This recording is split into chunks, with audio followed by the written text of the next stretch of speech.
আসসালামু আলাইকুম বন্ধুরা, আজকে আবার একটা রান্নার রেসিপি নিয়ে আপনাদের সামনে চলে এসেছি। তো বন্ধুরা, কাছে দূরে দেশ বিদেশে যে যেখান থেকে আমার এই ভিডিওটা দেখছেন, সবাইকে আমার তরফ থেকে অনেক অনেক ভালোবাসা ও অভিনন্দন।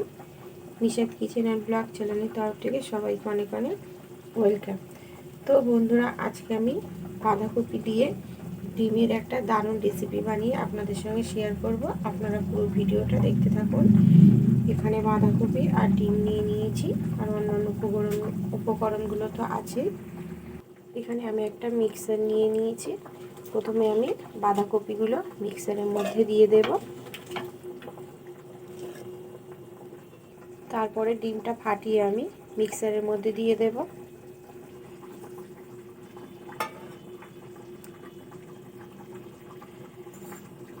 ডিমগুলো আমি মিক্সারের মধ্যে দিয়ে দিলাম। এরপর দিয়ে দেবো দুটো কাঁচা লঙ্কা, আদা, অল্প করে একটু লবণ, দিয়ে দেবো অল্প করে একটু হলুদ। এবার এগুলো একসঙ্গে আমি একটু মিক্সারের মধ্যে গ্রেট করে নেব। তো কপি ডিম আমি সব কিছু এই যে মিক্সারে গ্রেট করে নিয়েছি। আমি একটা পাত্রে একটা থালাতে সরষের তেল মাখিয়ে নিয়েছি। এবারে গ্রেট করা ডিম আর বাঁধাকপিটা থালার মধ্যে ঢেলে দেব। এখানে একটা কড়াতে গরম জল বসিয়ে দিয়েছি, জলটার উপরে একটা স্ট্যান্ড দিয়ে দিয়েছি। এবারে ওই পাত্রটা জলের মধ্যে বসিয়ে দেব। তো এদিকে আমি থালাটা বসিয়ে দিয়েছি, এবারে একটু চাপা দিয়ে দেব।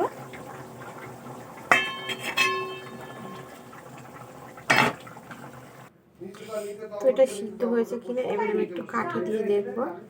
পুরো আমার সিদ্ধ হয়ে গেছে, সুন্দর জমে গেছে। এবার এটাকে নামিয়ে নিয়ে আমি একটু ঠান্ডা করে নেব। এবারে এটাকে আমি পিস পিস করে কেটে নেব। তো এগুলোকে আমি পিস পিস করে কেটে নিয়েছি অফ ক্যামেরায়, সেগুলো আর আপনাদের সঙ্গে শেয়ার করিনি। সেটা এক হাতে মোবাইল ধরে আর এক হাতে কাটতে অসুবিধা হচ্ছে, ওই জন্য অফ ক্যামেরায় কেটে নিলাম। কত সুন্দর উঠেছে দেখুন, পিস পিস করে কেটেছি, খুব সুন্দর হয়েছে। তো এদিকে আমি একটা পাত্র বসিয়ে দিয়েছি, কড়া বসিয়ে দিয়েছি। কড়াটা আমার গরম হয়ে গেছে। এবার একটু সর্ষের তেল দিয়ে দেব, দিয়ে আমি ওগুলোকে একটু হালকা করে ভেজে নেব। এদিকে আমার তেলটা গরম হয়ে গেছে, এবার আমি একে একে এগুলো ভেজে নেব।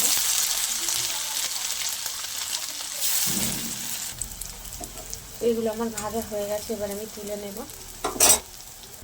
তো আমার সবগুলো ভাজা হয়ে গেছে, আবার একটু সর্ষের তেল দিয়ে দেবো। আবার একটা পেস্ট বানাবো, টমেটো, পেঁয়াজ, কাঁচা লঙ্কা। তো এদিকে আমার তেলটা গরম হয়ে গেছে, ফোড়নে দিয়ে দেবো দুটো শুকনো লঙ্কা, আর অল্প করে দিয়ে দেবো একটু গোটা জিরে।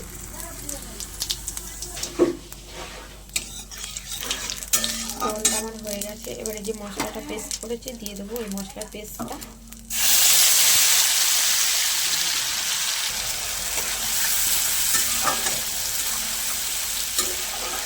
একটু ভালো করে 5-7 মিনিট আমি একটু তেলের মধ্যে নাড়াচাড়া করে নেবো, যাতে গন্ধটা চলে যায়। দিয়ে দেবো একটু আদা রসুন বাটা। সব কিছু একসঙ্গে খুব ভালো করে আমি ভাজা ভাজা করে নেব, কষে নেব।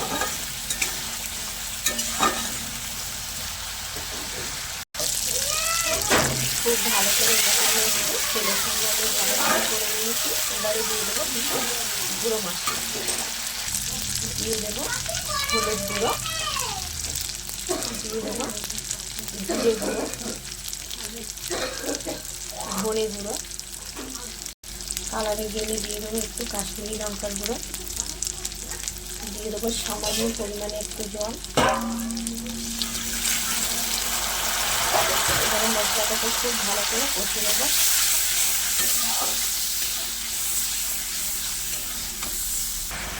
দিয়ে দেবো স্বাদ মতো লবণ।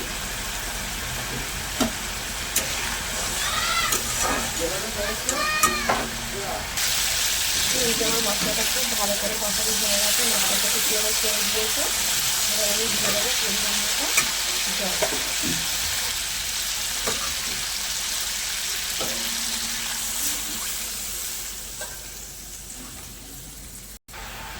এদিকে আমার ঝোলটা খুব ভালো করে ফুটে গেছে।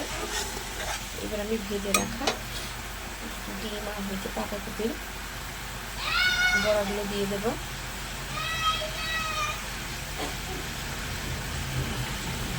এবার ওপর থেকে দিয়ে দেবো কাঁচা লঙ্কা আর ধরে পাতা কুচি। তো বন্ধুরা, বাঁধাকপি দিয়ে ডিমের একটা দারুণ রেসিপি আপনাদের সঙ্গে শেয়ার করলাম। আমার রেসিপিটা যদি আপনাদের ভালো লেগে থাকে তাহলে অবশ্যই লাইক, কমেন্ট, শেয়ার এবং সাবস্ক্রাইব করে আমার পাশে থাকবেন।